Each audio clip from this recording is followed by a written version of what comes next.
If you've got a boring voice, you can do something about it. It's possible. Julian Treasure, the author of How to Be Heard. Your TED Talk is the 6th most listened to TED Talk of all time. I've assembled 7 deadly sins of speaking. Here they are. It's the most common mistake I see in business, in relationships. You're speaking to teams, you're trying to inspire people, you're trying to lead people, build relationships with people. This is part of your life, and you've never paid any attention to it. We teach reading and writing in schools, we don't teach speaking, which is absolutely nuts. We're much keener to be heard than we are to listen to others. What's the biggest complaint in relationships? He or she never listens to me. Our happiness and our well-being are fundamentally affected by whether we master the skills of speaking and listening. How does one speak with authority in work, in life, in my relationships? What advice can you give me? People often say to me, I don't feel confident. How can I engage with people? And the answer is... Before this conversation starts, I've got a favour to ask from you. 74% of people that watch this podcast frequently haven't yet hit the subscribe button, and 9% of people haven't yet hit the bell to turn notifications on. The bigger this platform gets, the bigger the guests get. So if you could do me one favour, if you've ever enjoyed this podcast, please hit the subscribe button and turn notifications on. Without further ado, I'm Stephen Bartlett, and this is the Diary of a CEO. I hope nobody's listening, but if you are, then please keep this to yourself.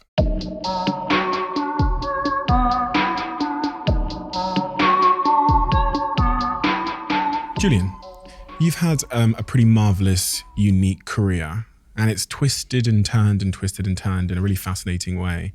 One in which I don't imagine anyone could have really predicted ahead of time. What do I need to know about you and your earliest years to inform the person listening to this of any context that ended up steering where you would end up in your life? I was very fortunate to have a good education, which I didn't use to the max, perhaps, but I appreciated enormously. But I think from a young age, I grew up with a confidence that all will be well. And that's, I suppose you could sum that up in the word faith. Not talking about religious faith necessarily, although I've been in and out of that in my life, but just a conviction that all will be well.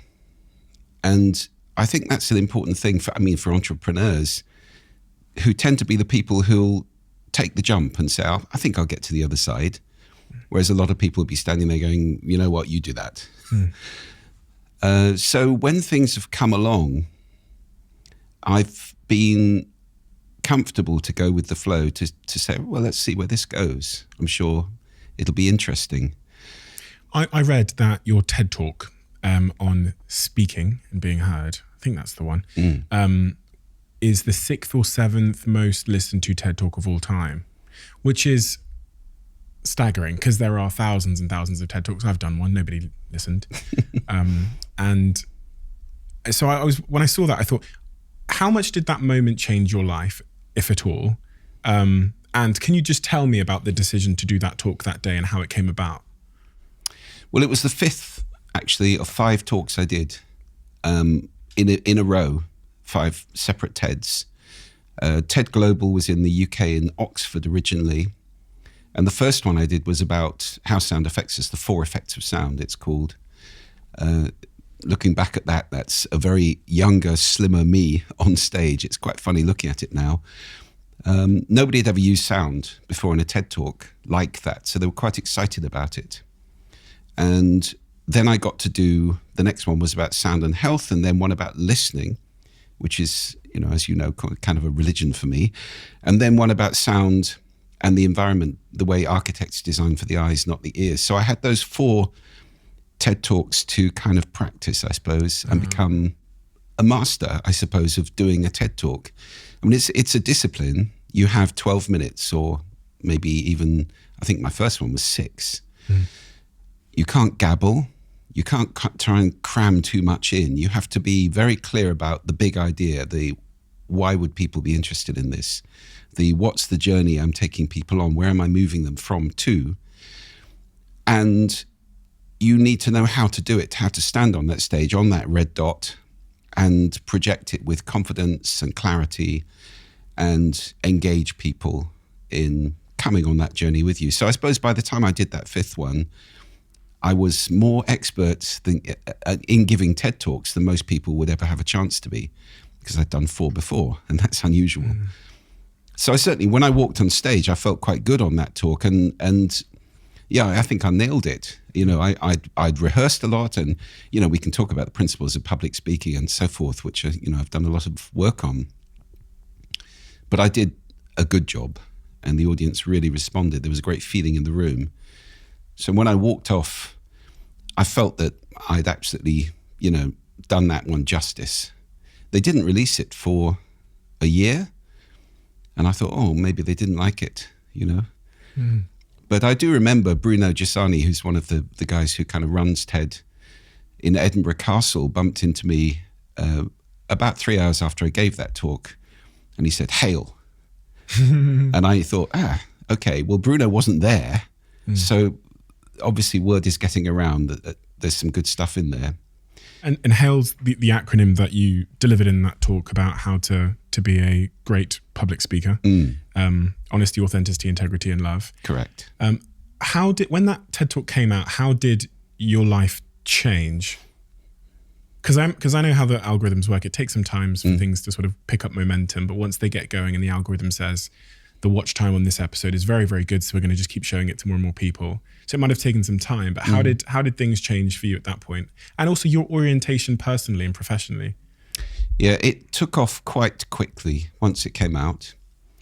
I had long since kind of got past watching the numbers every day. The first TED Talk I did, I was obsessive. 10,000 people watch this, and I'm sure everybody does a TED Talk, starts off like that. But this one clearly was going ballistic quite quickly. It went up, in a period of months. It was in the top 20, I think. And yes, it has changed my life fundamentally, really, really powerfully, because I have spent many, many hours on planes going all over the world, delivering talks, getting paid to deliver talks. So my career kind of shifted from running the sound agency, an audio branding company in the UK, which is, a relatively small business, and writing, my first book, Sound Business. I then got the opportunity to write the second book, which was off the back of that TED Talk. I got the opportunity to travel the world, meet people, give talks, and spread the message, which is the important thing to me. Because as I say, I'm a listening evangelist. I am passionate about persuading people to start listening. So yeah, it moved my career totally onto a different track, a track of public speaking, of writing books, of being a speaker and an author professionally. And in hindsight, when you look at the wild success, I mean, the TED Talks combined have over 100 million views now, right? So that one particular talk, I think it's about 40 million views on YouTube alone. Probably right. I mean, Chris Anderson says, because you've got TED.com, so it's got however many million on there. I haven't looked recently, but then you add the YouTube views. Chris says whatever it is on TED.com, you need to double it to get a reasonable estimate of the number of views in embedded podcasts and all that kind of thing across the internet. So yeah, way over 100 million, I think, which is mind-boggling to me. In hindsight, as you look at the success of that, the very, very wild, completely unprecedented success of that particular video delivered in that way on that topic, what has it taught you about why people care so much about that video and the topic? I think that a lot of people don't feel heard in the world. So that talk was about getting your message across, how to speak so that people want to listen. And I think that's a need. And it's interesting, isn't it? You said the 5 times number is really interesting. The talk on listening has been seen by 1/5 as many people as the talk on speaking. So we're much keener to be heard than we are to listen to others. And there's an imbalance there, which I think is endemic in modern society. Why do we want to be heard?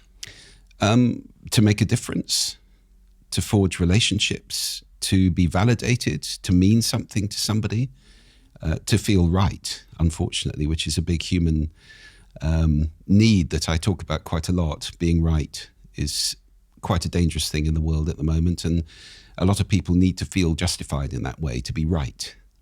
What is it doing for us at our most primal level to be heard or to be right? What is it? Is it helping us to belong in the tribe? Is it?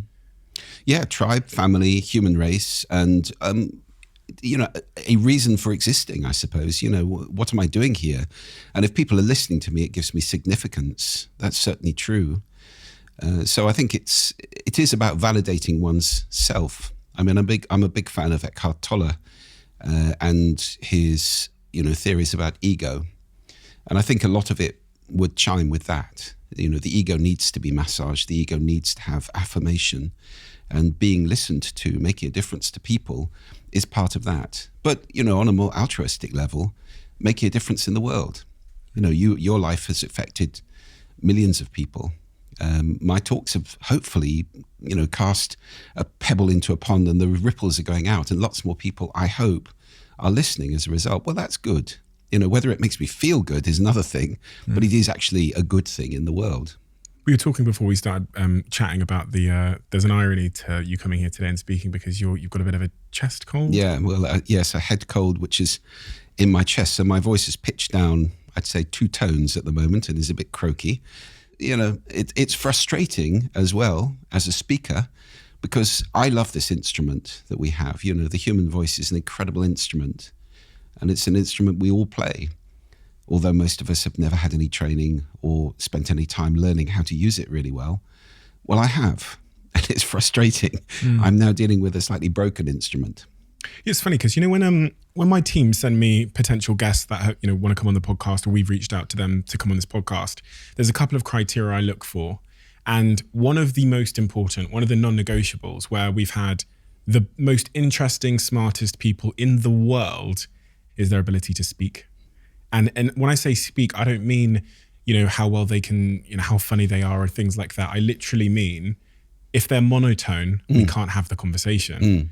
Because I've got no data to support this, but if someone is monotone in their delivery, then I find it to be hard to follow the story regardless. Absolutely. You say that the 2 most important things with speaking are the content and then the delivery. And that's what I'm actually getting to, is like that delivery point. Have you got any evidence to back up the importance of that? Or is this just in my head that I think Well, it's another thing I asked Chris Anderson, who's got more experience of listening to speakers than probably anybody in the world, because they do that all the time at TED. And I said to him, which is more important, content or delivery? And his answer was quite interesting. He said, well, if I had to choose, they're both important. If I had to choose, it's content, because if somebody's delivering earth-shattering content in a boring way, I can really make an effort and listen to them, and it's worth it at the end. Whereas if somebody's delivering vapid nonsense in a brilliant way, it's just irritating, actually. So I get that, but I do think they're both important. I mean, it is a shame if somebody's saying something incredibly important and they're not using what I call the vocal toolbox. There's all this stuff that we can deploy if we start paying attention to our voice. If you've got a boring voice, you can do something about it. It's possible.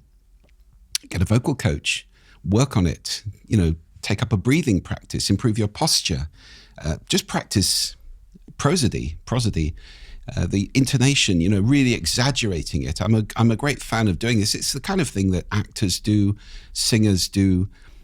And many times, for example, I've given talks where I've been looking at an audience of CEOs, hundreds or thousands of them. And I say, how many of you have to talk in public? Forest of hands goes up. How many of you have had formal vocal training? 3 or 4 people. And I go, what? This is part of your life. It's an important part of you're speaking to teams. You're trying to inspire people. You're trying to lead people. You're trying to communicate, build relationships with people. You're trying to move, mountains with your voice, and you've never paid any attention to it. It's tragic. We teach reading and writing in schools. We don't teach speaking or listening, which is absolutely nuts. It's funny because when people ask me, I always say that the most important skill you can learn is to sell. because you're selling all the time. I'm selling right now. I meet a girl in a bar. I'm just going to sell to her to try and get her number. I have a girlfriend. I wouldn't do that. I'm selling in business. I'm selling to my teams. I'm trying to inspire investors to join us. My life is full of the sales pitch, whether I'm selling myself or an idea or a vision or whatever. But I've never really reflected on the fact that the foundation of that selling is this instrument. Of course. Well, actually, even more than that, below that, what's the most important part of the sales conversation? Listening. It's not the speaking, it's the listening. Listening to understand the other person, to go onto their island, to understand what is it, what's their pain point? What is it I can solve or help them with here? Because if you can't, it's a waste of time. How many times have we all had that irritating sales conversation where somebody's trying to sell something we don't at all need, and because they're not listening? So patter, it can be good, but really well-targeted talking to somebody to whom we have listened, respected, and understand, that's a different thing. That's powerful. What would I have to do? Because there's lots of people that are out listening to this podcast that start their own podcast and want to be a podcaster. And many of them message me and they want to come and sit here on this podcast one day. What are the types of things you would advise someone to do with their voice to be heard? Well, treating your voice as a skill is the first thing. So becoming conscious that this is a skill. It's not a natural capability. Just like listening is a skill, hearing is a capability, listening is a skill. So I very much talk about these two things as skills. Speaking and listening are skills that we do not teach in school or university, which is mad.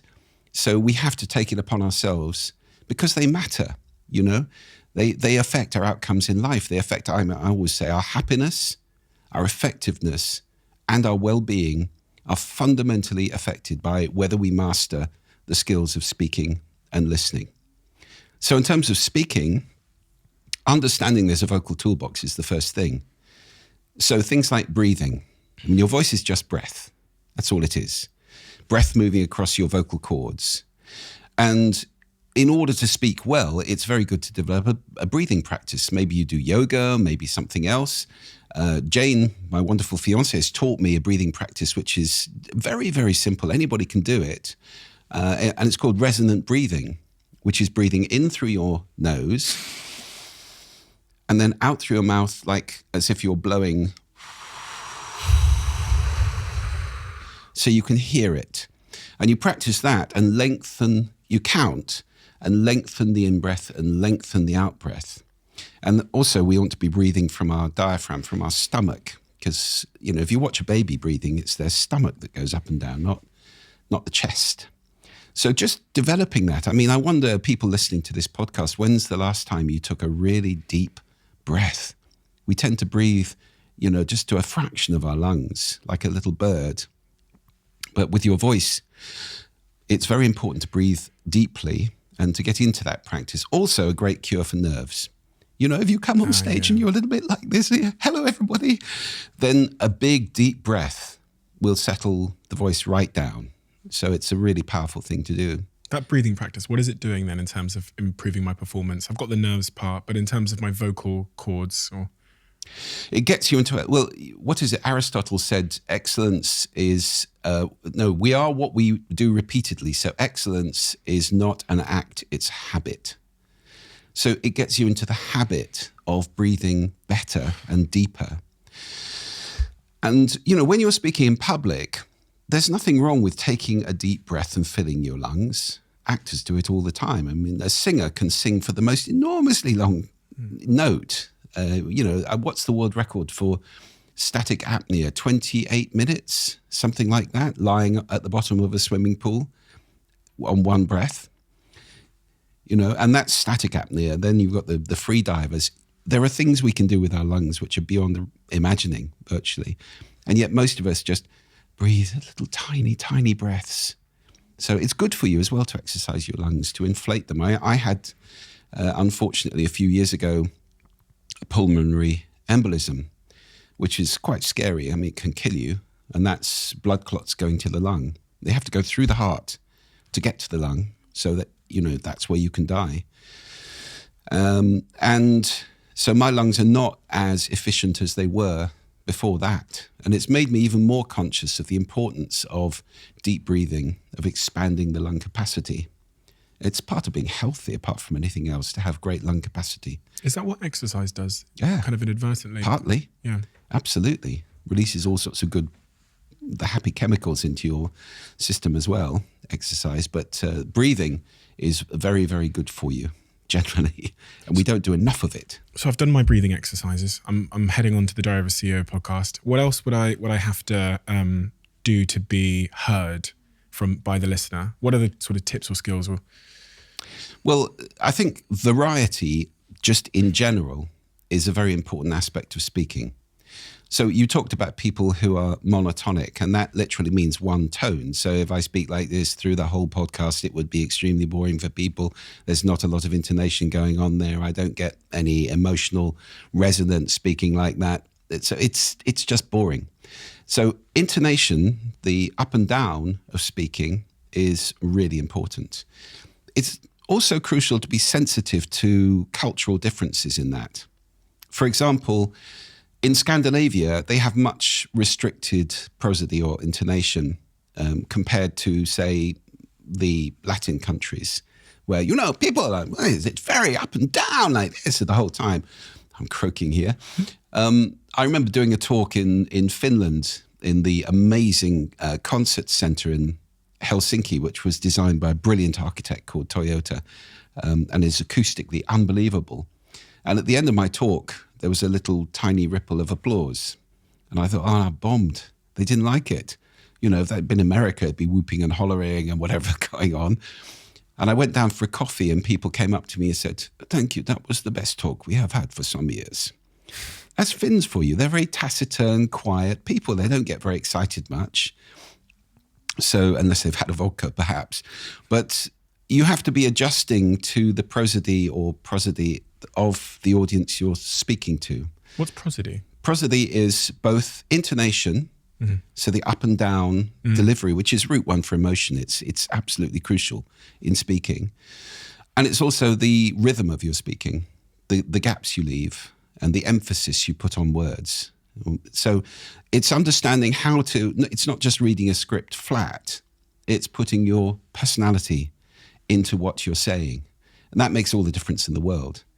So anybody it's interesting. I mean, I have friends who run voiceover studios, and actors come in to read things, TV commercials, books and whatnot. Some actors can read, some can't. It's not a skill that everybody possesses, to be able to read something or speak in an interesting way that's not a script you learn and then you really, really work on it and so forth. Just reading something, it's quite technical, actually. You have to get yourself out of the way. So, yes, working on your voice is about variety. It's about breathing. It's about being comfortable with silence, for example. Not filling every tiny little gap with ums, ers, you know what I means, verbal tics. So all of these things, it's quite important to record yourself, listen back, and start to take it as a skill and as mastery. Become your own coach, effectively. I mean, I'm sure you watch back your podcasts and there's always something to learn. There's always something to look at and to say, oh, okay, I could have not done that, or I could have said that better, or whatever it might be. And that's how we become masters. And of course, you can get a coach, a vocal coach, a singing coach, a drama coach, an acting coach, a speaking coach. There are lots of them out there. So anybody who's, for example, got restricted timbre. I mean, timbre is the quality of your voice.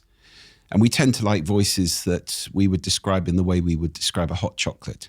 Rich, dark, warm, sweet, smooth, all of those words.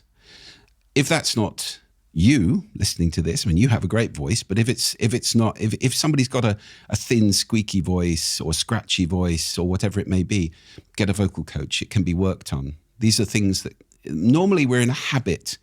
The way we speak is partly derived from our physical being.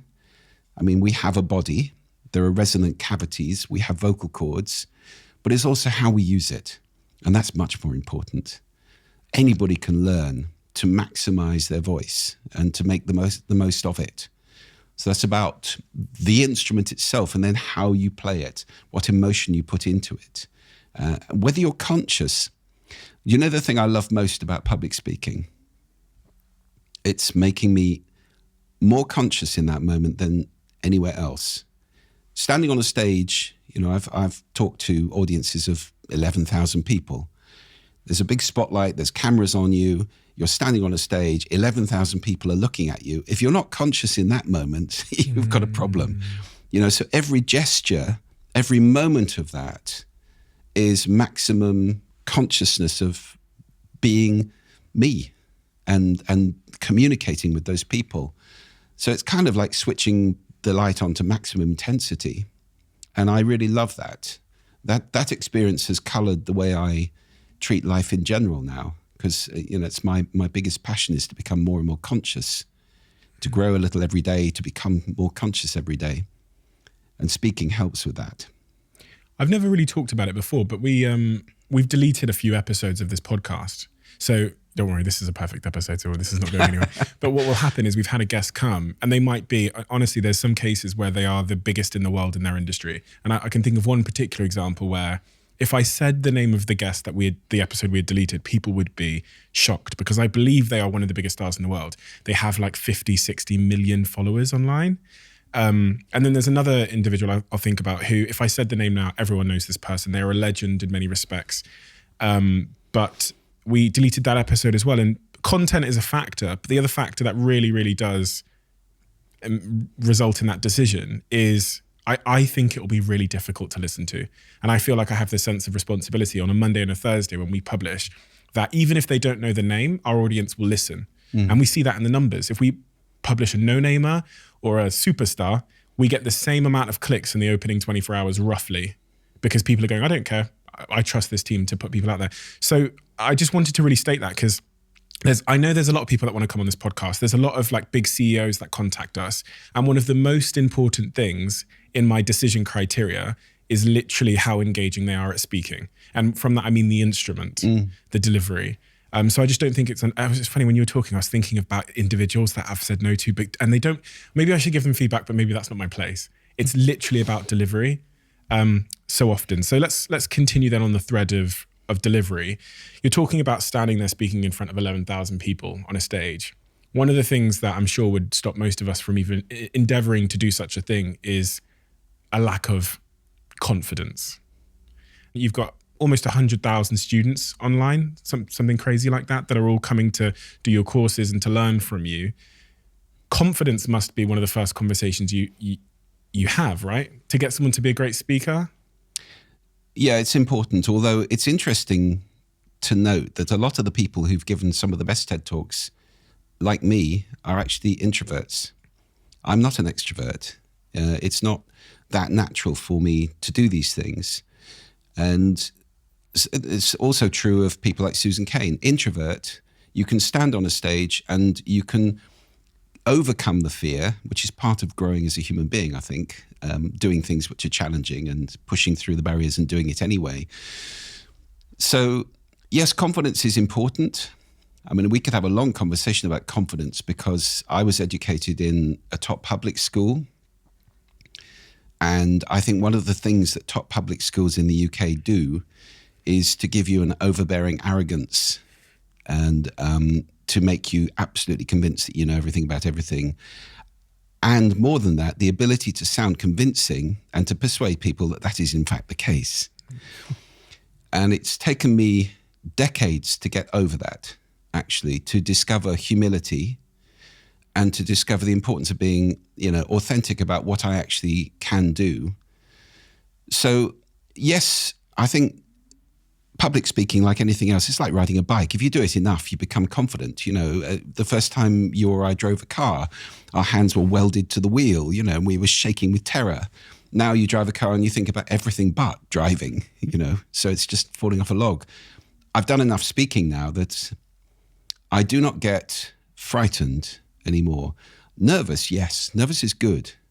Nervous gives you the right chemicals to perform at your peak. So I never want to lose contact with that. And I think that's true of anybody. I mean, a professional footballer before a game, nerves will be there, adrenaline. It's taking you up to the next level. Once you get bored with what you're doing, should you be doing it? That's a big question. But the confidence to do it comes from practice. And that's what I always say to people. It's part of my course. I talk about doing things, just doing the thing, speaking in public. Toastmasters, for example, they're in every city in the world. You can go and join a Toastmasters chapter and start speaking in front of people. That's what they do. And as you do it, you become more and more familiar with what goes on, and that, it isn't actually the end of the world. Nobody is actually going to stand up and call you out for being a useless numpty. Even if you forget your words, you can actually say, I'm terribly sorry, I've forgotten where I was. And everybody, I've seen that happen at TED. Okay, people who rely on memory, which is a very, very high risk strategy to me. I always use slides. But if you go on stage and you've got a memory palace or a chain or one of those routes, and you're relying on that, and you lose, the chain breaks and you're cast adrift in an ocean of terror. I've seen it happen. And what happens when somebody goes red and starts shaking and says, I'm so sorry, I've completely forgotten what comes next? The audience start to applaud because they're on your side. It's not the end of the world. And actually that can make a deeper relationship than being slick and perfect and brilliant at every moment. I've seen people who are overconfident, over-rehearsed, where every one of those gestures has been rehearsed 100 times and it was there for there was a time at TED when it was almost de rigueur to cry in a TED talk. And I remember seeing there was a talk by, an international banker or something about economics, who halfway through talked about his father who'd deceased, and the tears came. I thought, oh, please, this is like being put in by a coach who says you've got to connect emotionally. And it was just incongruous, really. So I think it's all about being yourself. That's the A of HAIL, being authentic. Being yourself is fine. It's so much easier than trying to be somebody else. And having the faith that if you are yourself and you've got a good message, that people will be with you on the journey and will be on your side. That's certainly the case at TED. People don't go to... It's not a stand-up comedy night where people throw things and heckle. It's a place where people expect to learn, to be transported, to be changed by almost every talk. So the talk does that. They love you.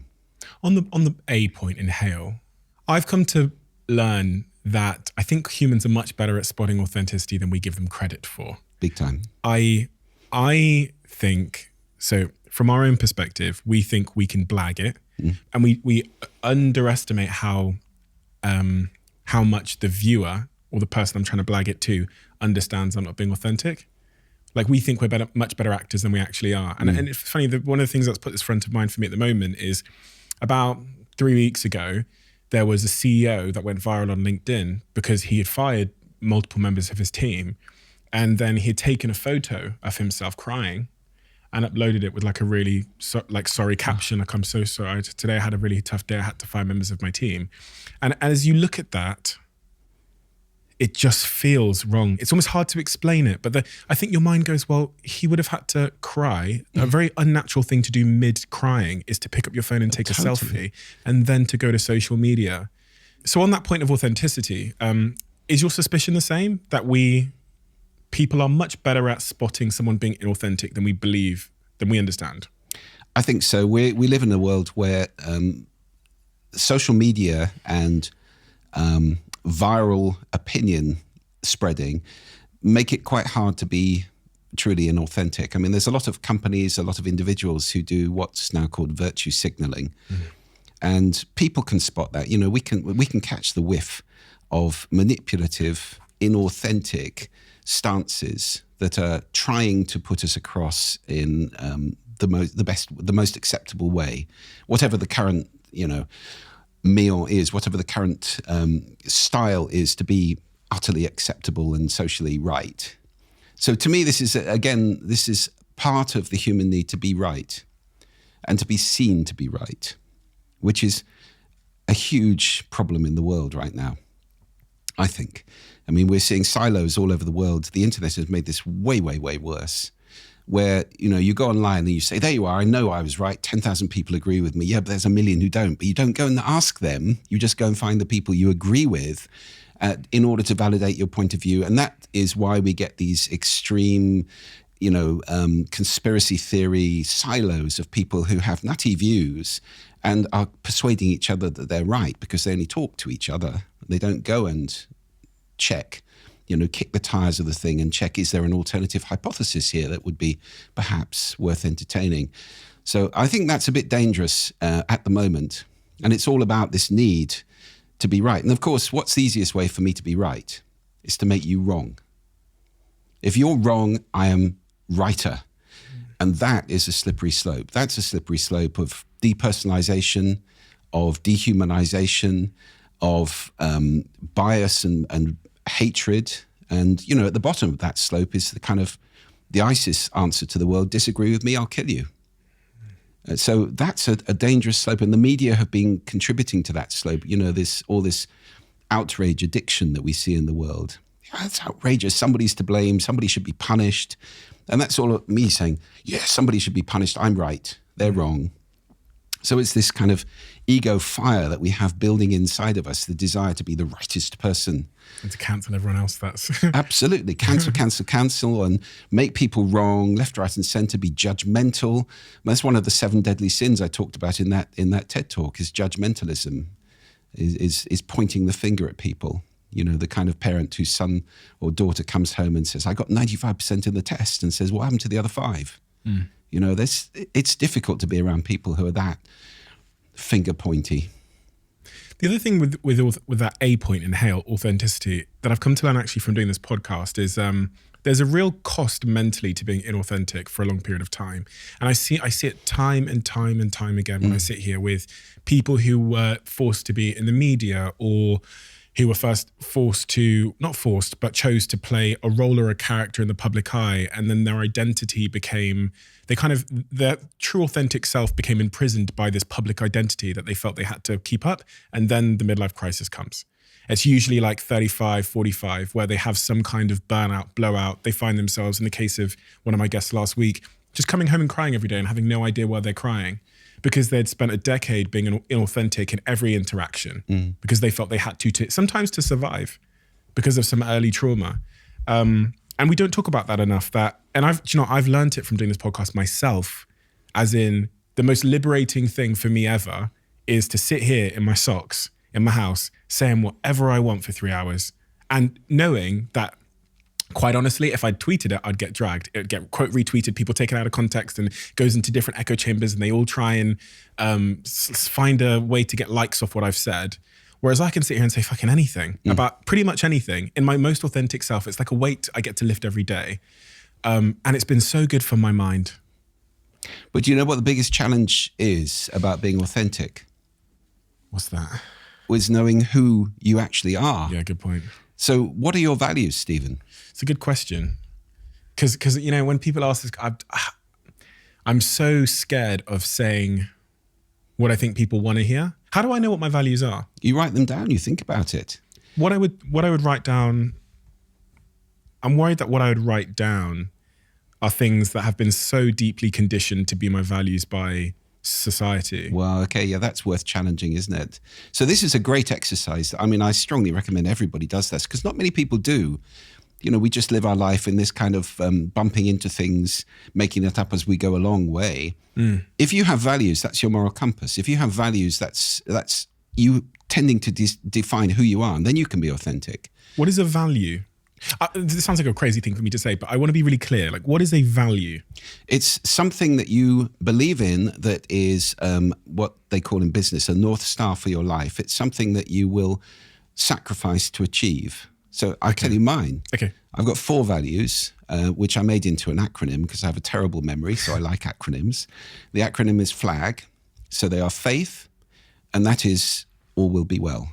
I'm not talking about a religious faith. I'm just talking about the sense that all will be well. Because to me, if I have faith that the future will be okay, it gives me the courage to take things on, try things, and find out.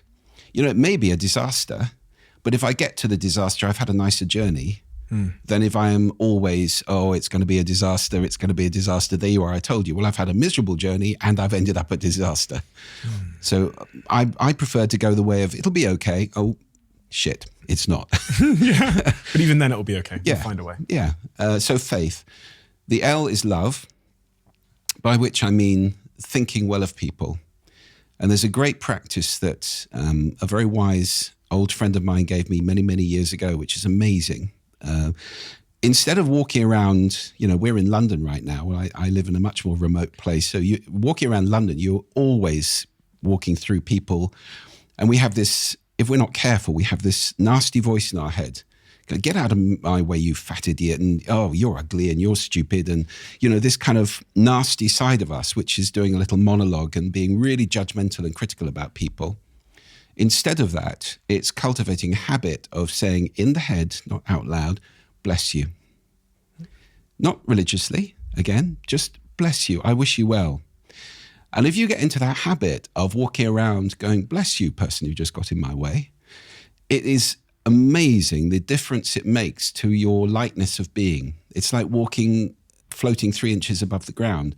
You meet people's gaze, and you might even share a smile because you're not guilty about you were just thinking they're horrible, Whereas you've got this nasty voice going on in your head all the time, you don't look at people in case you catch their eye and they can see what you were thinking.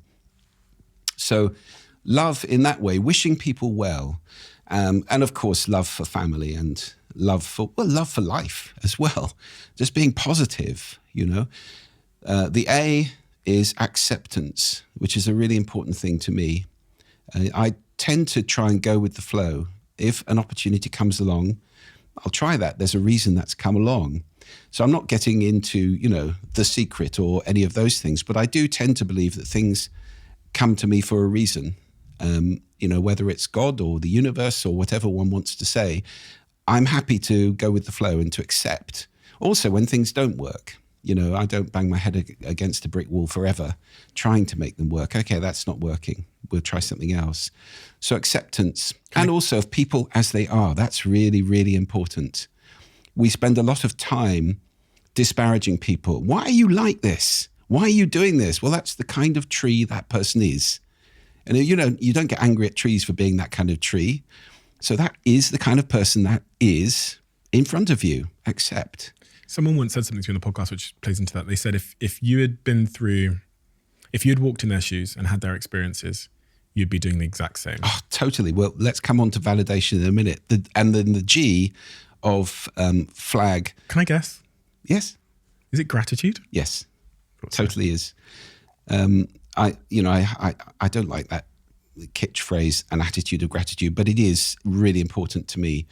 To do a gratitude list. When I'm feeling miserable, when I'm feeling down, I've got a cold.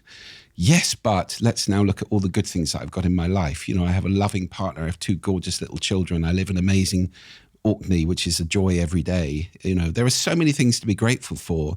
I've got some financial security. I've got, so much in life to be thankful for that way outweighs normally the bad things. Now, that's not true for everybody.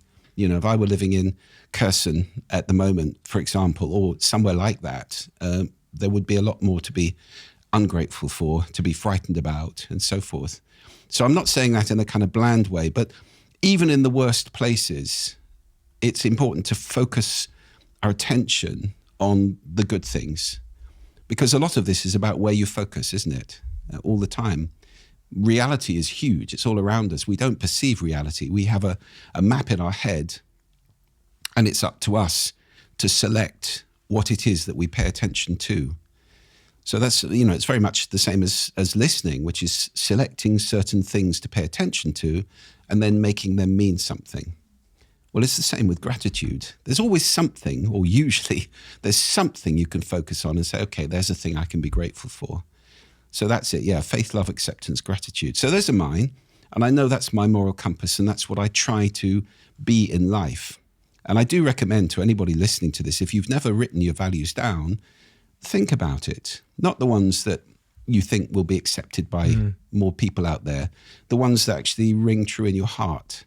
What does your heart tell you? And then you've got a map. You've got a route. You've got a direction in life, which I think is incredibly important. Quick word from my sponsor, guys.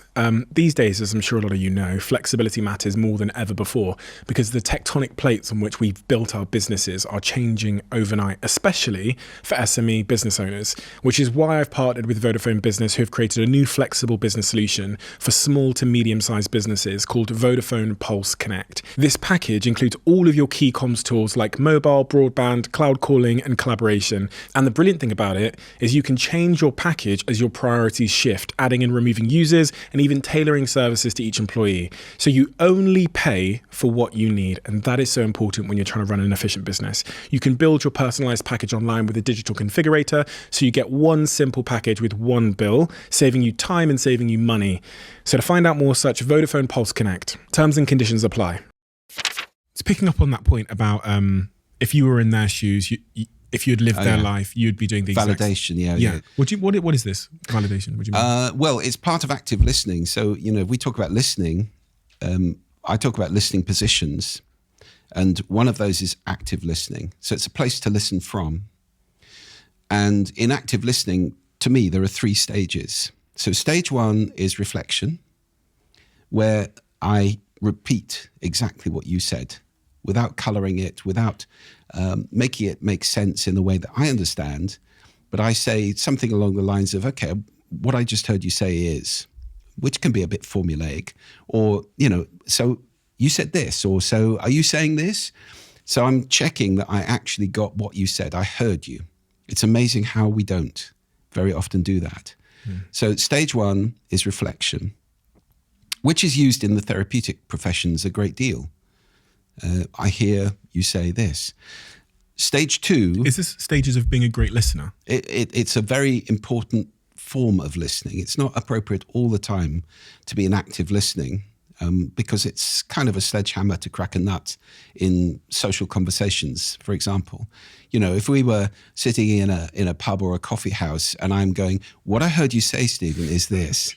Well, and then validation goes, okay, I understand. It makes sense that you would feel that. I totally get why you would think that's true. I disagree with you, but I understand why you think that. Because then I'm thinking about your background and your road to this conversation. And we've come different roads to this conversation. And you will have different life experiences. So validation is really important. That's the empathy bit of active listening. And once I've reflected and validated, then we're into stage 3, which is I can contribute. So as opposed to me invalidating, that's nonsense to you. Why would you think that? We do so much invalidating in the world of other people's positions. And you can't sell to somebody or persuade somebody if you invalidate them as a human being.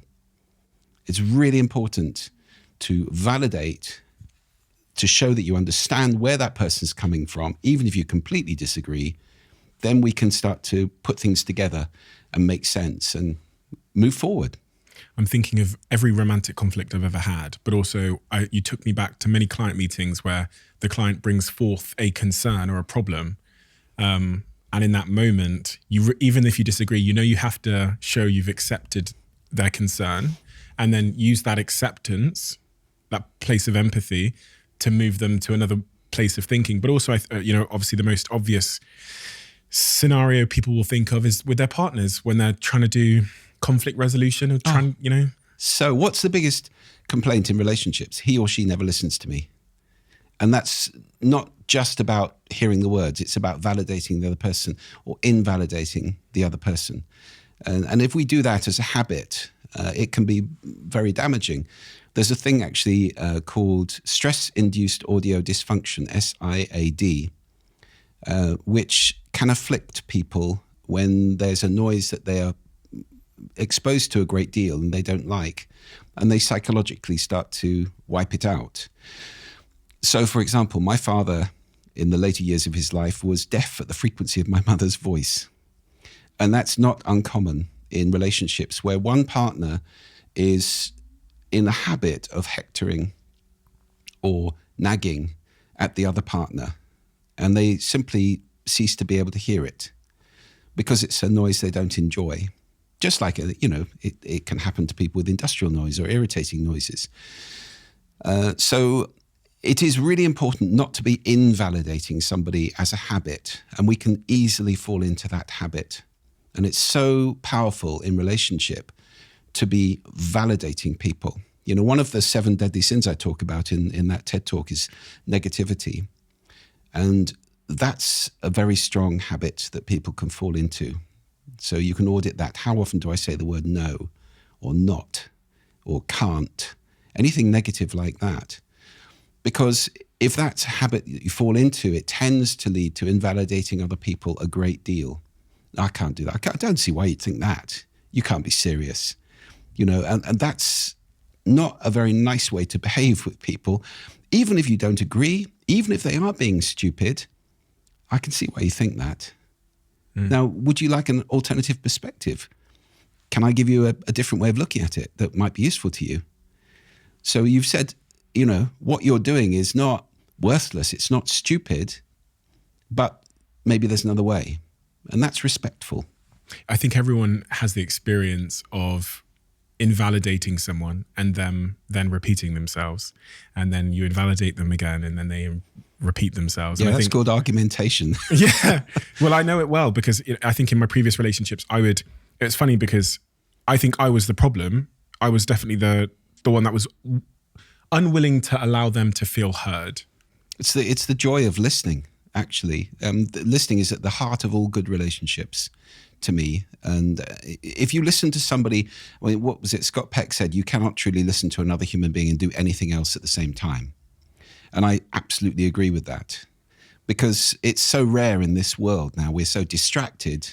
I'm a big fan of Nir Eyal's book. Indistractable. Yeah, because we are so prone to being distracted. No, I am listening to you. No, you're sending a text. That's not listening. That's doing something else. Yeah. So it's rare that we will put everything down and do what you and I are doing right now, which is look each other in the eye. When you're listening, I've got an acronym for this in the book, in the courses and so forth, RASA, which is RASA, and the R is receive.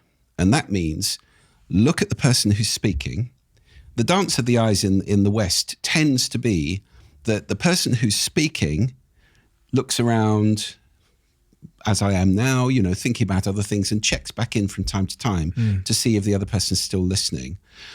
If you're with somebody who's speaking and they look at you the whole time, it can become a little bit intimidating. We're in a slightly unnatural situation here. So, we're across a table from each other, which is, potentially conflicting. But we're, really making an effort to communicate here. So, I'm looking at you quite a lot more than I would if we were just, in a street or, having a chat. So that's Rasa. The R is receive, which is pay attention, body language, facing the person, not feet pointing towards the door, which is always a good indication that somebody actually doesn't want to listen to you, not doing anything else at the same time. The A is appreciate, which is little noises and head bobs and gestures, eyebrow raises, smiles. Yeah. Oh, really? Those kind of things that oil the conversation. The S is summarizing, which is the word so, and I get very angry about the word so, actually. It's been totally debased in the modern world. For some reason, it's become a habit for people to start every sentence with the word so. So, what's your name? So, I'm John. What, you're John because I just asked you? Because so means therefore. No, you were John before and you're going to be John afterwards. The word so doesn't. I've seen people come onto the TED stage and say, so. No, I don't know who you are. I don't know what you're going to say. There is no before. It is debased a lot, but it's such a powerful word. So we've all agreed this. Now we can move on to that. Or in the long corridor of a conversation. So what I understood you just said is this. Is that right? The old repeating and reflecting and so forth. Closing doors behind you in the corridor so you can move on and keep moving forward. So that's the S of Rasa. And the final A is asking questions at the beginning, during, afterwards. People often say to me, I don't feel confident, people don't listen to me. How can I engage with people when they're speaking? The answer is asking questions. And if you're on a bit of territory that feels unfamiliar or uncomfortable, you can ask questions that form linking. That's really interesting, Stephen, that you just said that. How would that relate to this thing I know about? So I can kind of bring the conversation to home turf and start to feel I can contribute something. So that's rasa. And that really helps in a conversation to direct listening and to make the conversation fruitful for both parties. So, yes. Therefore. One of the things you said there reminded me of another topic, which I think is really important when we're talking about speaking, which is how to speak with authority.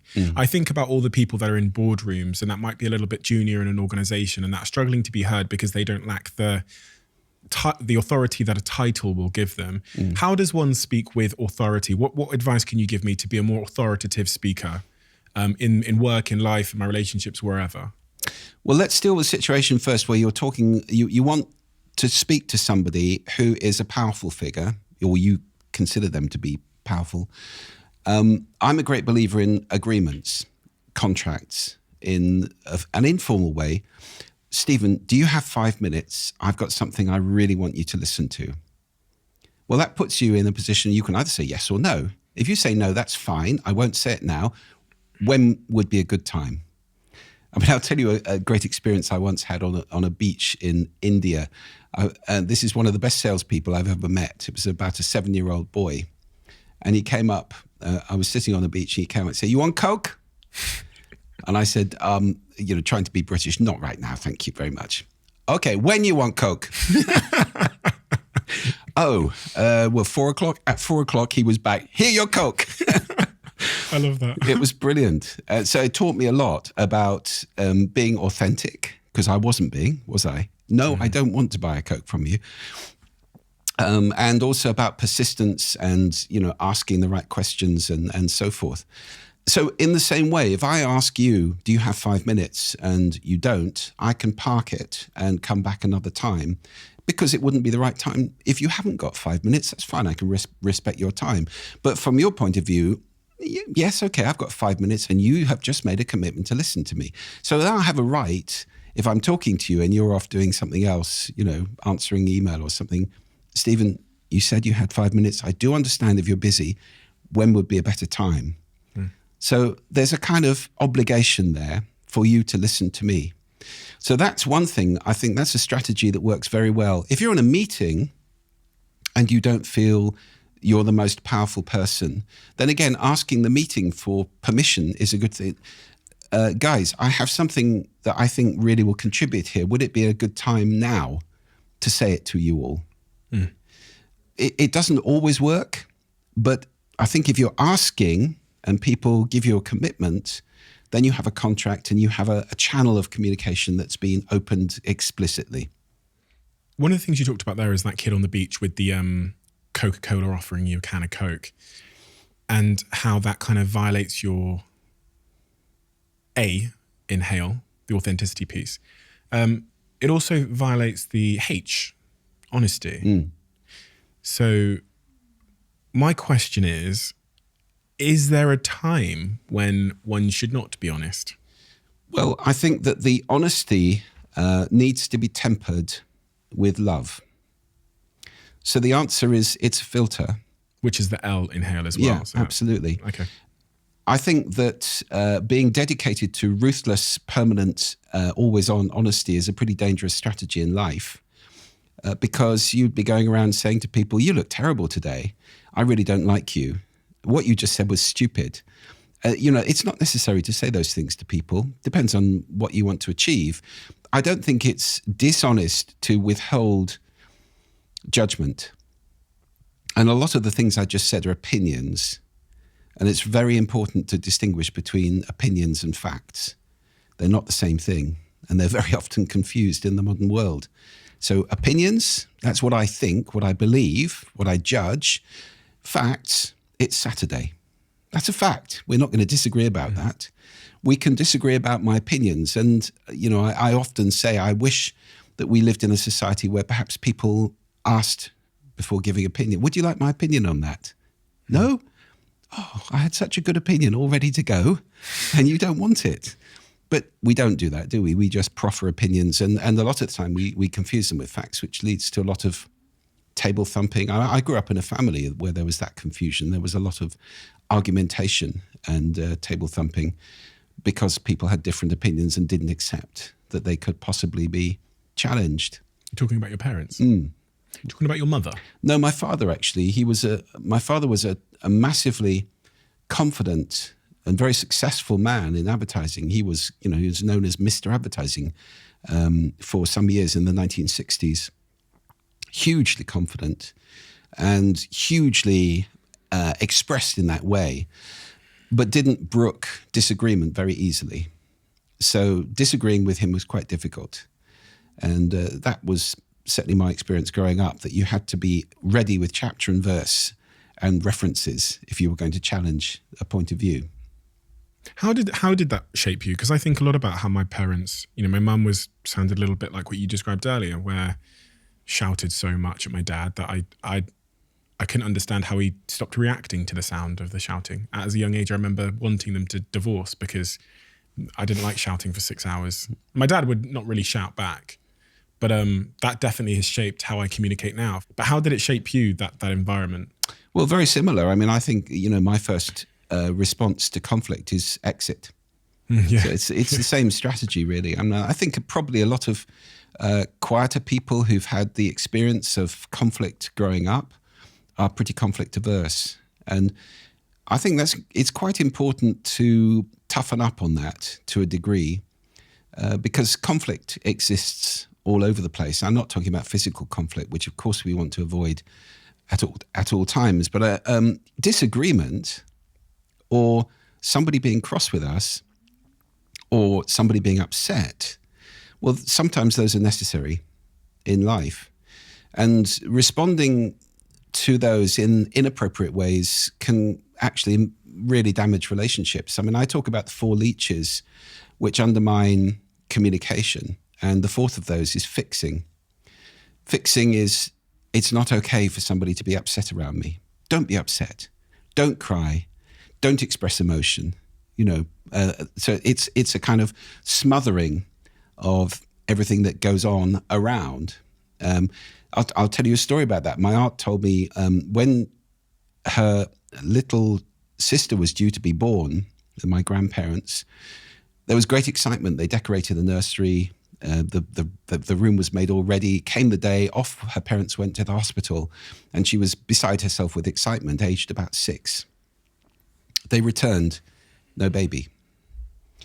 Never was a word said about the whole thing because they didn't want to upset her. And what she learned from that for the rest of her life was you can't trust people. People don't tell you what's going on. You never know. People aren't straight. There were a lot of bad lessons she learned out of that lack of communication. The child had been stillborn. It was a tragedy. They were upset, but they didn't share it with their daughter because they didn't want to upset her. That's fixing. And it can be enormously damaging in relationships to behave in that way.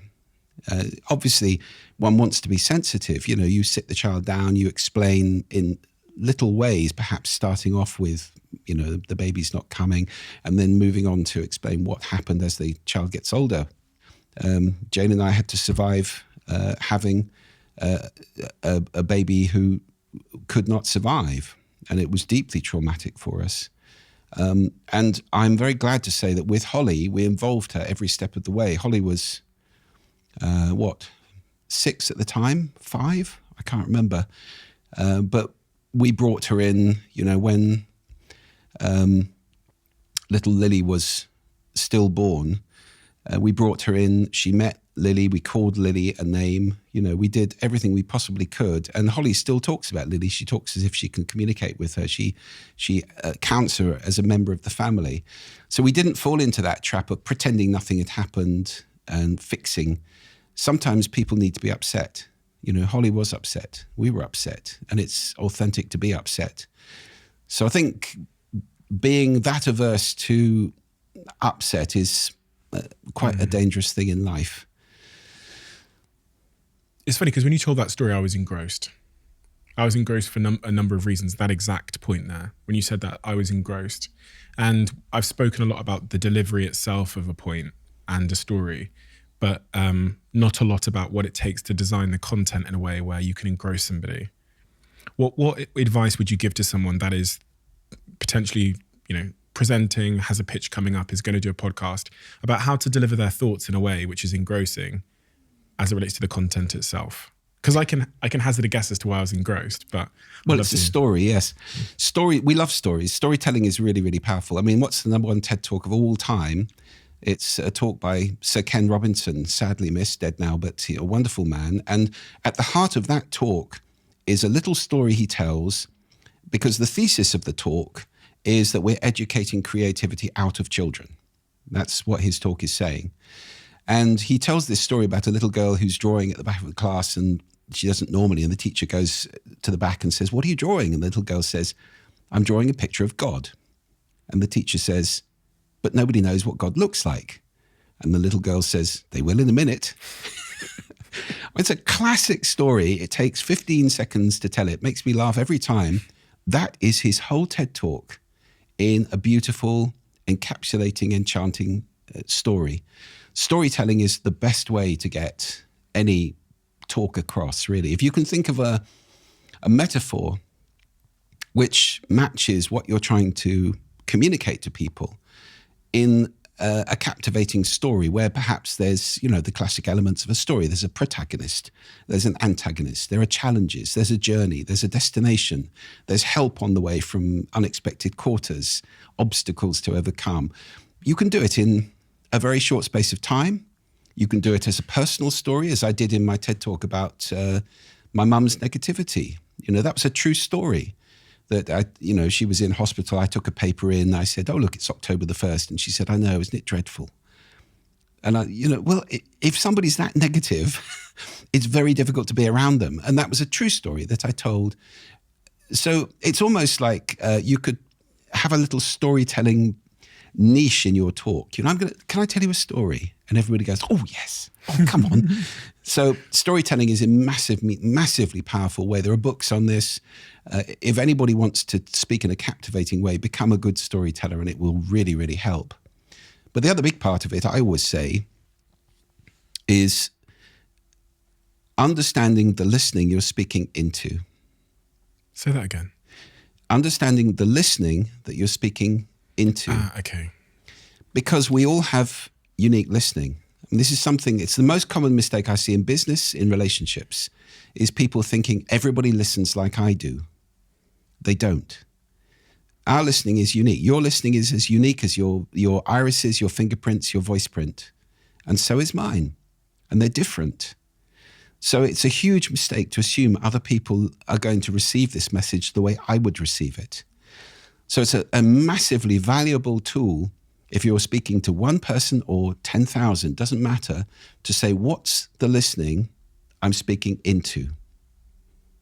What's the listening I'm speaking into? Who is this person? What's their listening? Where will it have come from? Or who are these 10,000 people? Because in a big room, you have a gestalt listening, which changes over time. I've done talks immediately after lunch in what they call the graveyard slot. He's a TED talker. He can cope with that. And everybody's a bit woozy. The blood's all gone to their gut. They're a bit tired. They're not very bright, Or there's the final slot in the day just before people are leaving, when they're all desperate to go and have a drink in the bar or something. There are different listenings through the day and different listenings from person to person. So it's not a fixed thing, and it's important to be sensitive. And actually, do you know what I've discovered is all you have to do is ask the question, what's the listening? And you become really good at spotting it. I don't know how. It might be tiny body language cues. It might be pheromones. It might be intuition. Whatever it is, you will, if you pay attention to it and you ask that question consciously, at least you're respecting the other person enough to say, this person speaks really slowly, so I should probably slow my pace down a little bit. Or this is a really, really fast person, so let's be buzzy here. Or, they might have cultural or they might have political views or something like that you need to be sensitive to if you're trying to achieve something. The point as well about storytelling, I was was fascinated by it because it reminded me of my time at Social Chain. We built the social media company. We never had an outbound sales team. Our strategy was there was maybe fourfold, but the two that are most pertinent to the point I'm making are personal branding and speaking on stage. So we grew our business from nothing to tens and tens and tens of millions in revenue. The agency business, the global business, 600, 700 million in revenue, never with an outbound sales team. And the sole thesis, which I don't think people ever realize who are trying to scale an agency, is we just told really great stories. And the best way that I can demonstrate this is I remember my first talk when I started Social Chain at maybe 21 years old, and I was in London and I walk up on stage and I say, that's exactly why you were kicked out of school. You're incapable of listening to anybody and you always think you know a better way. Don't call me or the family until you go back to university. And with that, my mum hung up the phone. That's how I started all of my talks for about 4 years. I'm trying to sell you social media advertising here.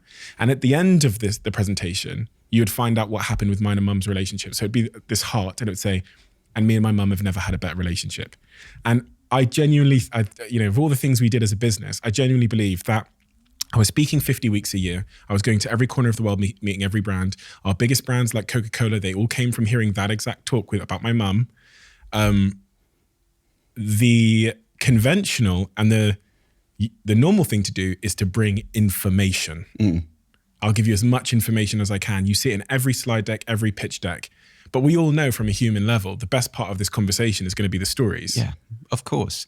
It's going to be engaging people and causing them to be curious. Curiosity is absolutely fundamental in listening.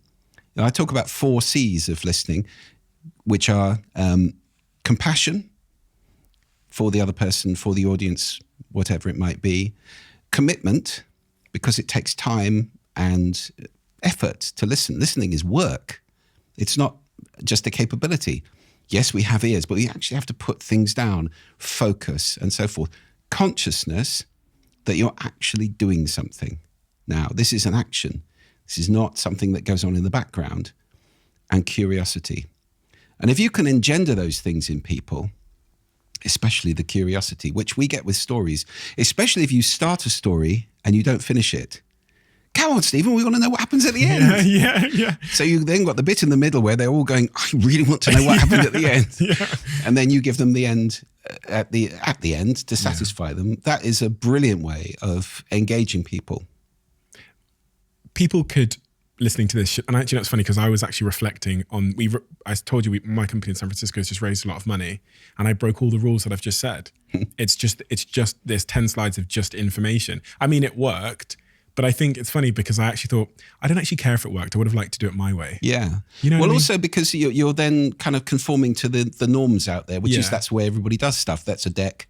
I mean, I hate that word deck anyway, but here, let me show. Have you got a good deck? Yeah.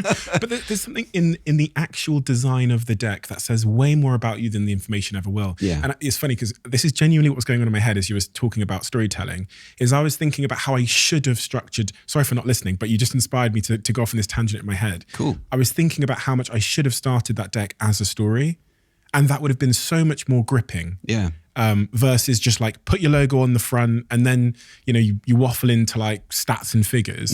I broke my own rule there and I'm kind of disappointed in my own personal philosophy, which I consider to be the most important thing, for not doing that. It's a struggle for me as well. I mean, I'm writing a book right now about sound. And what I'm trying really hard to do is to get human stories into it, but I have a terrible memory. And when I read great books by people, I mean, I read, books by people who've written amazing books about all sorts of different subjects. And what impresses me is they say on March the 5th, 1992, I had this conversation with this person who walked, that way and did this thing and said this thing. And I think, how? How the fuck do you remember? How do you, I have no idea what I was doing in 1992. I don't remember my childhood.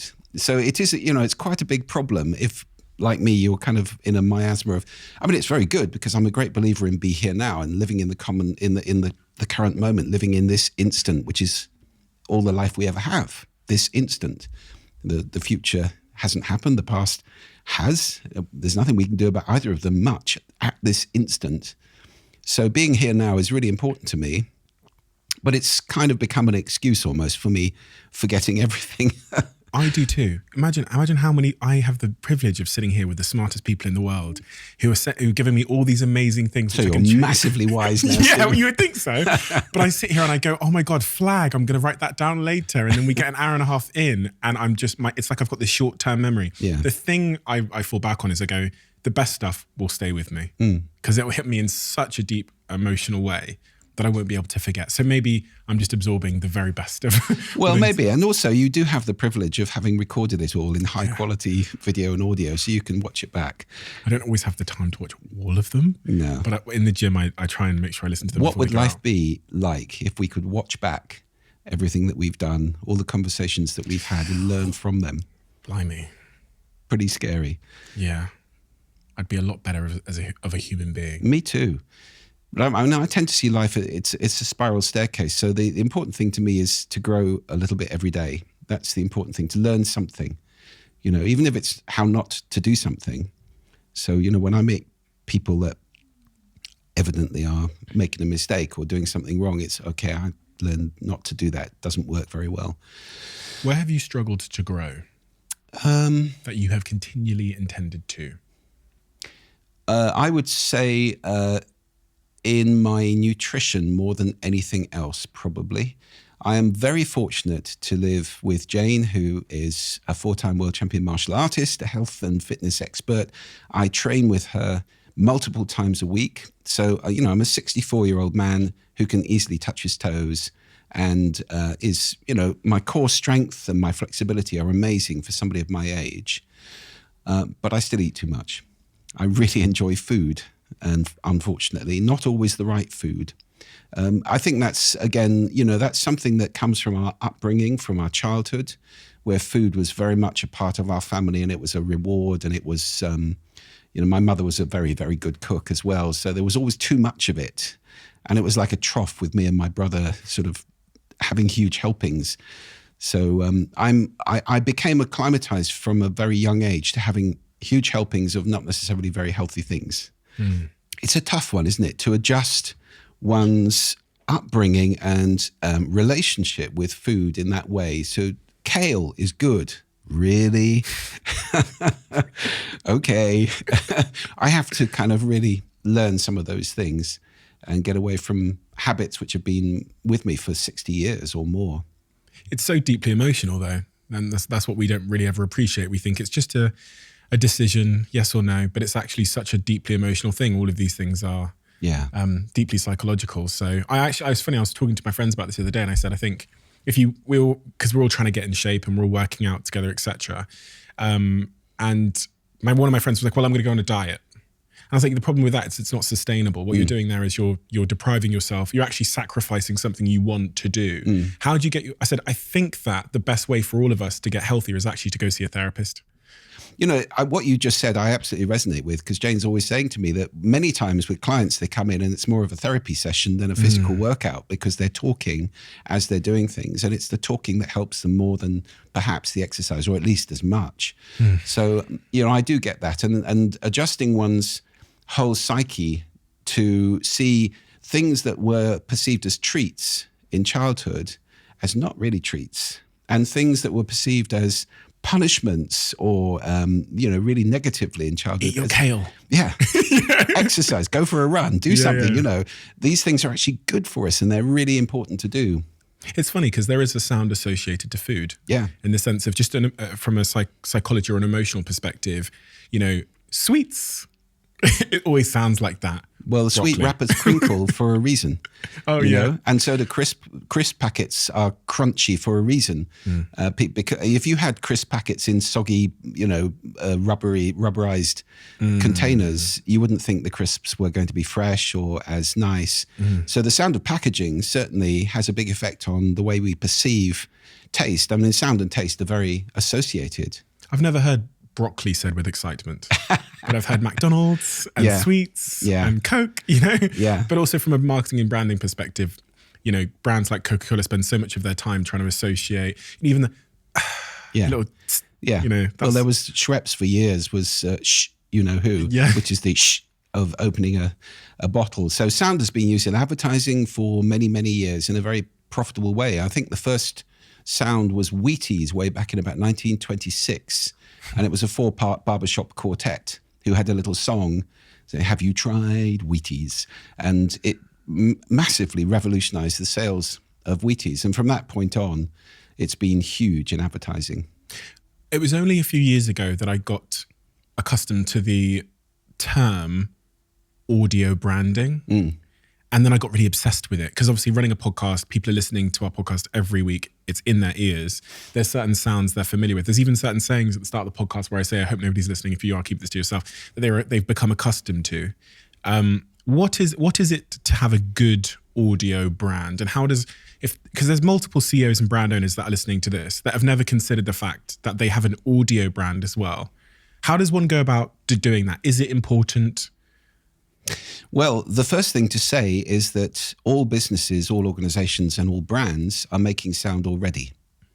Because I've had a conversation lots of times with marketing directors or CMOs where I've said, this is how powerful it is. And they go, oh, maybe we should start doing some sound. You already are. It's just not designed. It's accidental. It might be the sound of your delivery trucks pissing people off at 4:00 in the morning. It might be the sound of your on-hold music or your automated call handling system. Press 1 for this, press 2 for that. 9 levels later, you're still going. Those kind of sounds can really be damaging and can lose unbelievable amounts of money for a business. I mean, how many times have we slammed the phone down in frustration at one of those systems, which is designed by a technical person, not a marketing person, which doesn't, older people hate them. And we have an aging demographic in every Western country. So they're becoming less and less popular. So sounds like those can be enormously damaging. The sound of your corporate reception. The number of corporate receptions I've walked into where they've got a TV screen on the wall with news on. I remember, when 9/11 happened, I walked into the reception of McCann Erickson in London. They had big TV screens with burning skyscrapers on them. How are you expecting to have a good meeting when you inflict that kind of thing on people? I suppose it's supposed to say we're current and we're up to the minute and we're, in tune with the world's events. But news generally is bad news. I think it's unthinking. Yeah, I think someone just said put something on there. If you have a screen in reception, have something playing about your company that's informative, that engages people, not, news, especially not commercial news, which may have ads from your competitors showing in your own reception. So those kind of sounds, I think, are very mindless. There's a huge amount of mindlessness about sound. We design for the eyes largely. And it's not that often that companies think about designing with the ears. So very often you'll have a company that spends masses of money on visuals, whether it's a retailer, like a supermarket, and doesn't think about the appalling sound of checkout beeps and trolleys clashing and some awful tinned music coming across on tiny little loudspeakers that were never designed to play music and so forth. The cacophony that you and I have to go through a lot of the time in life, which is the result of people not designing. What brands do that well? Do sound well? Yeah, generally. Well, I think that airlines and aeroplane manufacturers and car manufacturers are getting very good at it in terms of designing the sonic experience of using the aeroplane. There is an unbelievable noise on the fuselage of an aeroplane traveling at 500 miles an hour, and inside you don't hear it. So the design in there is very good. And the same with cars these days. Most of them sound very good. Although there's a thing with electric cars, we have electric cars at slow speed, they're very silent and it can be dangerous. So you need a noise to warn people the car is coming. And a lot of the time they make a nice chord or something like that as they're moving through. Brands that have great, powerful sonic logos, there are plenty of those. You think of Intel, for example. Dun, dun, dun, dun. Which is something, if I say to people, can you sing Intel's logo? Lots of people can. If I said to you, can you draw Intel's logo? No. Not really. It's a squarish thing, isn't it? Or something. That sound, which was designed by a guy called Walter Warsauer, is worth hundreds of millions of dollars to Intel in brand value. And they have batteries of lawyers who approve any tiny change to it because it's a trademark for them. And it's a really important one. That's consistency, right? Because we've heard it so much. Yeah. Is there anything else other than consistency for people that are thinking about their sonic signature in their content, in their podcast, in their brand videos, whatever? Is there anything else other than just making sure people hear it a lot? Yeah, well, if you're going to hear it a lot, it has to be not irritating as well. And there have been some pretty irritating sonic logos. But I mean, if you think back, we talked a moment ago about the history of advertising and sound through advertising. I can remember from my childhood, so this is addressed to your older listeners, things like the Fairy Liquid jingle, 4 hands that do dishes, those kind of things. That was from 1965 or something, and I still remember it right now. So there are things that can be enormously iconic and powerful. From the Tony the Tiger, they're great. Those kind of things, which last for years and years and years. There's been at least 5 Tonys saying that. It's gone on so long, they've kind of all died off and been replaced. Is there an emotion to, even though it's a jingle? We talked about earlier how storytelling implants it into your brain in a way that information can't. Is there a certain emotion to the sound or the jingle that is important? Big time. Because sound affects us 4 ways. And this is a conversation which is really interesting to me. I mean, it was my first TED Talk. It's not the most watched of the TED Talks. And it's something which is, the reaction I get from people is often the same. It's, well, that's absolutely obvious, but I never thought of it. I've never been conscious of it. We're very, very ocular in the Western world particularly. We're very orientated around the eyes. There are loads of design awards in the world. They're all for how things look. There's no design awards for how things sound. It's bizarre. Architects are all about how things look very often, and they design things that sound awful and aren't fit for purpose because they look great, and that's all they care about. So it is very important to become sensitive. Sound changes your body physically. So, for example, I could entrain your heartbeat. If I drop you in a nightclub with pounding dance music at 140 beats a minute, your heart rate will immediately increase. Or if there's a sudden sound, Fuck. You got me. yeah, so your heart rate just jumped because you had a shot of cortisol, your fight-flight hormone, and noradrenaline, and that gets you ready to fight or flee. So your heart rate, your breathing, your hormone secretions, your brainwaves, they all get changed by sound. That's the first way. Sound changes your feelings. Think of music. It's the most obvious example. But for me, my favorite sound in the world is the sound of rain on leaves outside the window, summer rain on leaves outside the window. Well, that's enormously calming to me. Other people, it might be gentle surf or something like that. So sound can affect our feelings. Birdsong makes people feel secure because the birds have been here far longer than we have. And we've learned over hundreds of thousands of years that when the birds are happily tweeting, things are safe. We're okay. If they suddenly stop, you need to be worried because birds stop if there's a big predator like a lion. Okay, that's good. Then the third way sound affects us is how well you can think cognitively. We are all completely used to would you be quiet? I'm trying to think here. Especially people's conversation is the most damaging sound of all. It's really difficult to think, which is why we are 1/3 as productive in open plan offices as we are in quiet working spaces. 1/3. If we're trying to do knowledge working, manipulate words or numbers in our head and write, for example. So I have friends at the BBC. The BBC have gutted that entire building in Portland Place, and it's now got a basement where they all sit writing with 4 floors of space above them.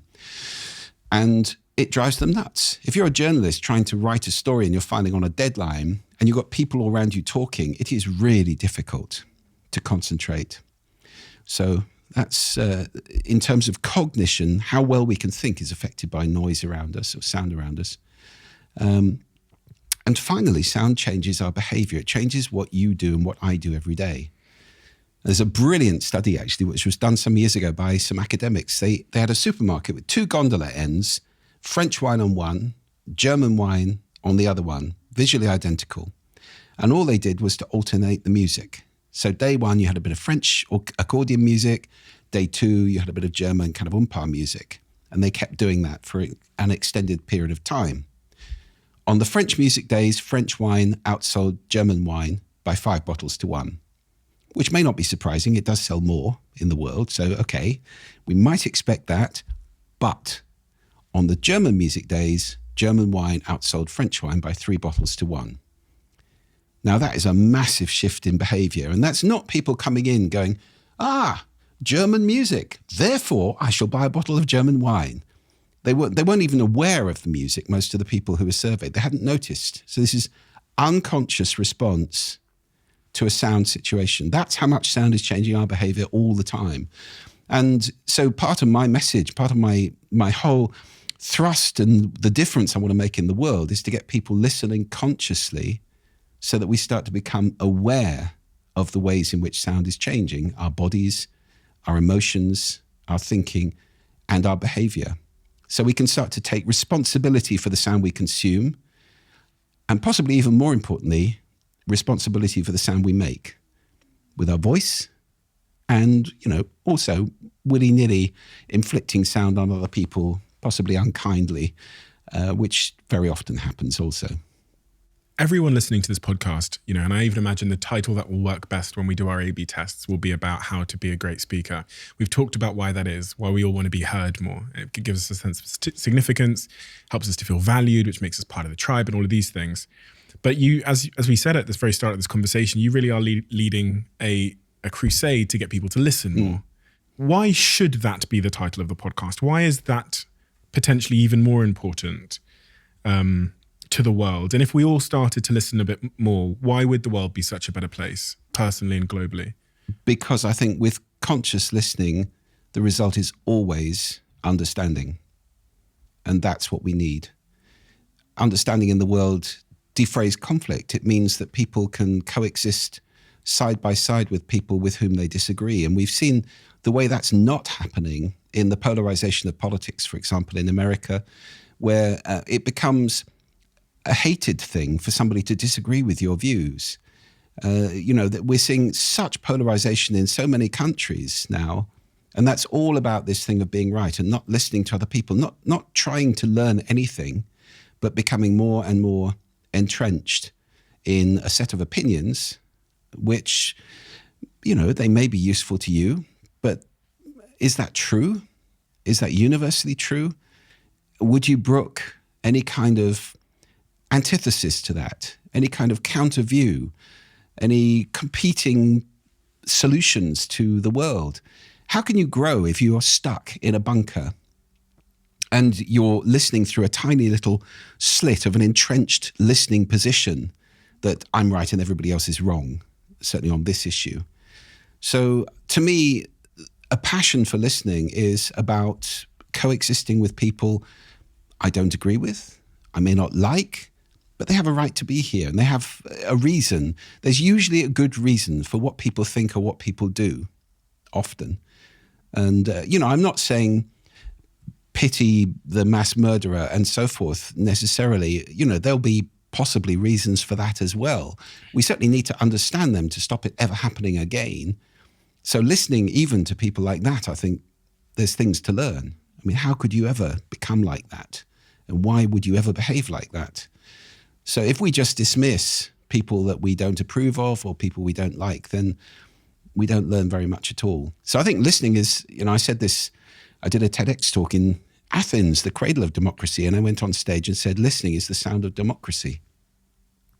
Because without it, it's very hard. If I'm the minority, it's very hard to accept the majority view, isn't it? You're all wrong, and I'm going to fight. Well, that is just a recipe for anarchy, conflict, war, as we've seen. Whereas if I can say, okay, I can understand why you all think that, I'll try and change your opinion, but, I'm not depersonalizing you. I'm understanding that you're human beings who have a different view from me, and I can see why you got to that view. Then I can grow, you can grow, we can possibly come to some sort of synthesis. Thinking a lot about modern listening there and the tools we have to listen to each other, one of them being social media. Yeah. One of the things that's so tempting to do for all of us, which I've refrained, about 2 years ago, I made a very conscious decision to do this. But I used to just unfollow people that I didn't like what they said. So like I wouldn't follow Trump, for example, or like Nigel Farage, or like people that I thought were just idiots or had ulterior motives, or whatever. I would just unfollow them. And the problem with that approach is as I saw other echo chambers emerging online, is that I wasn't progressing in any way. I was, as you've said it, like I was decreasing the size of my information, my exposure, therefore my ability to have empathy or to understand people out that didn't think like me.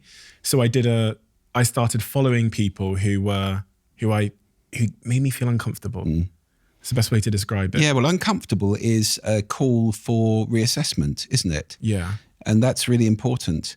But I do think social media has got a lot to answer for in the way that it's been abused by people with trolling and particularly with shaming. There's a brilliant talk by John Ronson, who's become a friend of mine over the years, on social media shaming. And if anybody hasn't seen that, I do recommend you watch it, because it is truly chilling to recount how a mob can beat somebody out of their job for what was originally quite an innocent post. So we now see this, we see slurs being unacceptable words being labelled on top of people who find it difficult to defend themselves, whether we're talking about racist or we're talking about homophobe. At the moment that person is labelled with that thing, it's very hard to get the stain off, isn't it? And then you get a mob who go on and start castigating the person without ever understanding what caused this in the first place. So I think we've got to be very careful about the way these things are used, and without listening to the person and what their views really are, it's all too easy to get into a kind of knee-jerk lynch mob kind of mentality where we're being right. It comes back to that again, doesn't it? And that person is wrong and must be punished or shamed or cancelled or whatever it may be. So I think listening is really important. And as you say, to people who make us feel uncomfortable, well, that's a warning sign that perhaps we need to reassess or analyse, or what is going on here? Why is this making me feel uncomfortable? Is it actually against my views or my values? Or is it against my social conditioning? And would my friends disapprove of me if I thought that? That kind of thing.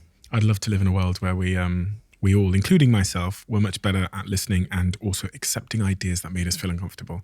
That's in part what I think we're trying to do here, is to have conversations, to see ideas collide that help to move the world forward. And I only started thinking about that the other day when we had a guest on called Africa Brooke, that maybe that's ultimately the net benefit of this, is just fearless conversations in a medium where no one's going to be edited or cut down and manipulated. That will hopefully push the conversation forward. And I'm not right, and my guests are sometimes, it's just all opinion. We do have a closing tradition on this podcast where the previous guest asks a question for the next guest. They write it in the book. Jack gets to see it. I don't get to see it until now. So give me a second to read it. They don't know who they're writing it for. And you will also be asked to do the same. I have been dreading this moment. Really? Why? It's so funny that everyone gets really nervous now. Yeah. And just so you know, everyone takes a long time to answer, but then they also take an even longer amount of time to think of a question to write. Okay.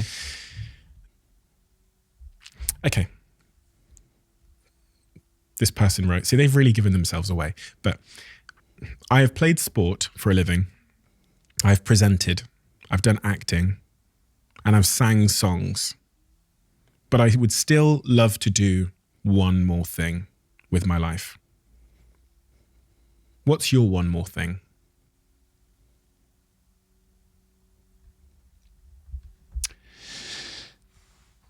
I think for me, I've resisted doing a lot of things that I know intellectually are really, really good for me. So I can probably crystallize that. We have in Scotland, where I live, we have a thing called Munros. These are a set of peaks. I think they're over 3,000 feet or something like that. I can't remember how big they are, but they're sizable. And I saw an amazing story the other day about an 83-year-old man, I think, who has just completed climbing all of the Munros. There are a lot of Munros. You're talking about more than 100.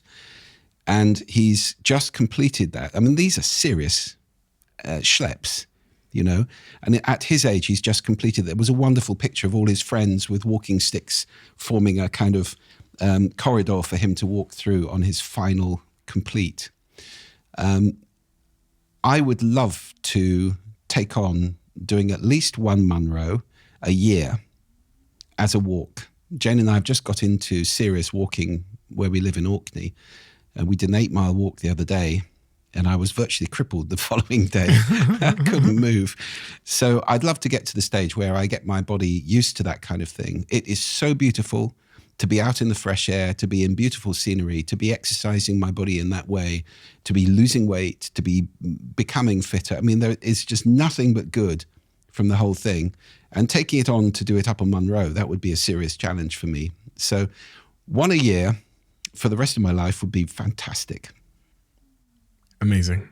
And I'm going to find out if that happens. So me and Jane are going to stay in touch. I'm going to give my number. Fair enough. And maybe I'll come do a couple of the Monroes with you, because I've got increasingly interested in like hiking. We'd love it. Lately. So do invite me if you do end up doing it. But definitely. Thank you so much for your time today. Thank you, Stephen. You've given me so much through your content and the videos, and especially the TED Talks. You've made me, it's one of those conversations that we've had today, but also from watching your videos where I start to reassess all of the, as I describe it, like the unthinking I've done with sound. I just haven't thought about it enough. And through this conversation, I even thought about our little jingle at the start of the Diary of a CEO, which we've always had since episode 1. And to be honest, I've never really thought about it. It's just been there. And that kind of reassessment, because I completely agree with everything you've said about the importance of sound. But if I agree, then why aren't my actions and why isn't it such a high priority in the way that I'm thinking and designing the things that I create? So, yeah. And also everything you've said about conflict resolution and relationships and the importance that sound plays there. It's such an important conversation, one that I hope we can continue long after this podcast. But I just wanted to say thank you for your time today. Well, thank you for listening. That's a lovely way to end. Thank you for speaking and thank you for listening. It means the world to me. Thank you. Thank you, Stephen. I had a few words to say about one of my sponsors on this podcast. My girlfriend came upstairs yesterday when I was having a shower, and she said to me that she tried the Huel protein shake, which lives on my fridge over there. And she said it's amazing. Low calories, you get your 20 odd grams of protein, you get your 26 vitamins and minerals, and it's nutritionally complete. In the protein space, there's lots of things, but it's hard to find something that is nice, especially when consumed just with water, and that is nutritionally complete, and that has about 100 calories in total, while also giving you your 20 grams of protein. If you haven't tried the Huel protein product, do give it a try. The salted caramel one, if you put some ice cubes in it and you put it in a blender and you try it, is as good as pretty much any milkshake on the market, just mixed with water. It's been a game changer for me because I'm trying to drop my calorie intake and I'm trying to be a little bit more healthy with my diet. So this is where Huel fits in my life. Thank you, Huel, for making a product that I actually like. The salted caramel is my favorite. I've got the banana one here, which is the one my girlfriend likes, but for me, salted caramel is the one.